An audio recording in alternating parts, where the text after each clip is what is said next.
अस्सलामुअलैकुम वरहमतुल्लाह। Welcome to makes life easy. Allah सुब्हाना ताला आपको सुख सेहत और आसानियाँ अता फरमाए। अगर आप घर पर अकेले बैठे बोर हो रहे हैं और अचानक ही कुछ मीठा खाने को मन चाहे तो फ़ौरन से उठें और मेरे इस तरीके से सूजी का दानेदार खोए वाला हलवा बनाकर बोरियत को दूर करें और हलवे को इंजॉय करें। रेसिपी अच्छी लगे तो ज़्यादा से ज़्यादा लाइक और शेयर करें। चैनल पर फर्स्ट टाइम आए हैं तो चैनल को ज़रूर सब्सक्राइब करें। सब्सक्राइब करना बिल्कुल फ्री है, बल्कि ये आपकी तरफ से एक इनाम होता है जो हमें मज़ीद अच्छा काम करने की तरफ राग़िब करता है। बेल नोटिफिकेशन को भी ऑन कर लें। चलें तो फिर इसे बनाना शुरू करते हैं। जो आप बनाकर एक दफ़ा खाएं बहुत जायकेदार और आपको बहुत ज़्यादा मज़ा आने वाला है। एक पैन को मैंने गैस पर रख दिया है। इसमें अब मैं 1.5 कप पानी को डाल रही हूँ। इस पानी को थोड़ा सा गर्म करेंगे। जैसे ही थोड़ा सा पानी गर्म हो जाएगा तो फिर मैं इसमें 1/2 कप चीनी का भी ऐड कर दूंगी। हमने इस चीनी को पानी में इतनी देर तक पकाना है जब तक चीनी पानी में मेल्ट नहीं हो जाती।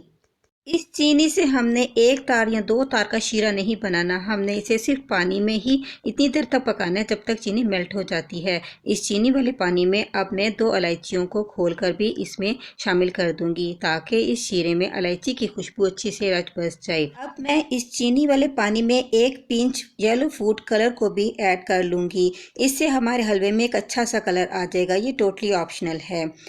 चीनी को मेल्ट करने के लिए हमने चम्मच ज़रूर चलाना है, वरना ये चीनी तह में लग जाएगी। इसे हम मीडियम फ्लेम पर ही पकाएंगे। थोड़ी देर पकाने के बाद ही चीनी इस पानी में अच्छे से मेल्ट हो जाएगी। 1 से 2 मिनट पकाने के बाद ही इस पानी में एक अच्छा सा बॉयल आ जाएगा। अब हमें इसे फ्लेम ऑफ कर देंगे और इसे हम साइड पर रख कर अब हलवा बनाना शुरू करते हैं। एक कढ़ाई में 1/2 कप सूजी का लेंगे। इसे लो फ्लेम पर हम ड्राई रोस्ट कर लेंगे। हमने सूजी को हाई फ्लेम पर रोस्ट नहीं करना। सूजी को हम लो फ्लेम पर ही लाइट गोल्डन होने तक या सूजी की खुशबू आने तक रोस्ट करते रहेंगे। जैसे ही सूजी हल्का हल्का सा अपना कलर चेंज करने लगेगी और इसके दाने हल्के से गोल्डन होना शुरू हो जाएंगे तो फिर हम इस सूजी में 1 टेबलस्पून देसी घी का शामिल कर देंगे और इसे थोड़ा सा फ्राई कर लेंगे। घी को सूजी में मिक्स ही करना है हमने इसमें, क्योंकि सूजी को ऑलरेडी हमने रोस्ट कर लिया है। हम इसे मज़ीद रोस्ट नहीं करेंगे। हमने सिर्फ इसमें घी को मेल्ट ही करना है। सूजी में घी अच्छी तरह से जज़्ब हो चुका है। अब हमने जो चीनी और पानी का शीरा तैयार किया था, अब मैं इसमें वो ऐड कर दूंगी। इस वक्त इसका फ्लेम हम थोड़ा हाई कर लेंगे और इसे अच्छी तरह से मिक्स कर लेंगे। साथ ही मैं इसमें कटिंग की हुई 4 से 5 खजूरों को भी इसमें डाल दूंगी। इस तरह से मैंने 5 से 7 बादाम भी लेकर उनकी भी कटिंग कर लिए थे। उन्हें भी मैं अब इस हलवे में ऐड कर दूंगी। अब हलवे में ज़्यादा चम्मच नहीं चलाना, हमने इसको दानेदार रखना है। इसलिए दाना बरकरार रखने के लिए इसमें थोड़ा ही हल्के हाथ से चम्मच चलाएंगे और इसे पकाएंगे। चंद सेकंड्स पकाने के बाद ही हमारा हलवा थिक होना शुरू हो जाएगा। थोड़ी देर पकाने के बाद जब हलवे में बबल्स आना शुरू हो जाएंगे तो फिर हम लास्ट में इसमें कटिंग किए हुए 1/2 कप खोए को भी इसमें ऐड कर लेंगे। खोए को ऐड करने के बाद मैं इसे हल्के हाथ से थोड़ी देर के लिए मिक्स करूँगी।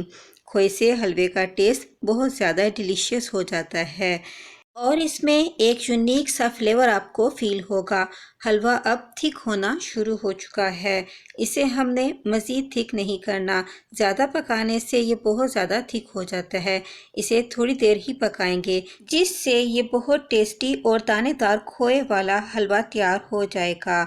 हलवा हमारा तकरीबन तैयार है। इसमें बबल्स भी आना शुरू हो चुके हैं और इस हलवे में साइड से घी भी रिलीज़ होना शुरू हो गया है। अब हम इस हलवे का फ्लेम ऑफ कर देंगे और इसे मैं सर्विंग प्लेट में निकाल कर आपको दिखा देती हूँ। बहुत ही डिलीशियस सूजी का दानेदार खोए वाला हलवा तैयार हो चुका है। ये देखने में भी खूबसूरत लगेगा और खाने में तो बहुत ही ज़्यादा लजीज है। रेसिपी पसंद आए तो ज़्यादा से ज़्यादा लाइक और शेयर करें। चैनल पर फर्स्ट टाइम है तो चैनल को ज़रूर सब्सक्राइब करें। बेल नोटिफिकेशन को भी ऑन रखें ताकि आप मेरी मज़े की रेसिपी तक बआसानी पहुँच सकें। ये हलवा बहुत ही ज़बरदस्त बना है। आप इसके जायके को काफ़ी अरसा तक भूल नहीं पाएंगे और ये देखने में भी बहुत खूबसूरत लगता है। खाने में तो ये बहुत ही ज़्यादा टेस्टी है। आप इसे एक बार ट्राई करके तो देखें। आप इसको बार बार बनाने पर मजबूर हो जाएंगे और आपको इसका टेस्ट बहुत ही ज़्यादा पसंद आएगा। इसमें जो सूजी के दाने आपको महसूस होंगे तो उसका अलग ही टेस्ट आप महसूस करेंगे, जो बहुत ही ज़्यादा अच्छा लगता है। एक बार बनाने पर आप इसे बार बार बनाने पर मजबूर हो जाएंगे और इसके जायके को इंजॉय करेंगे। खुश रहें, खुशियाँ बांटें। अस्सलाम वालेकुम।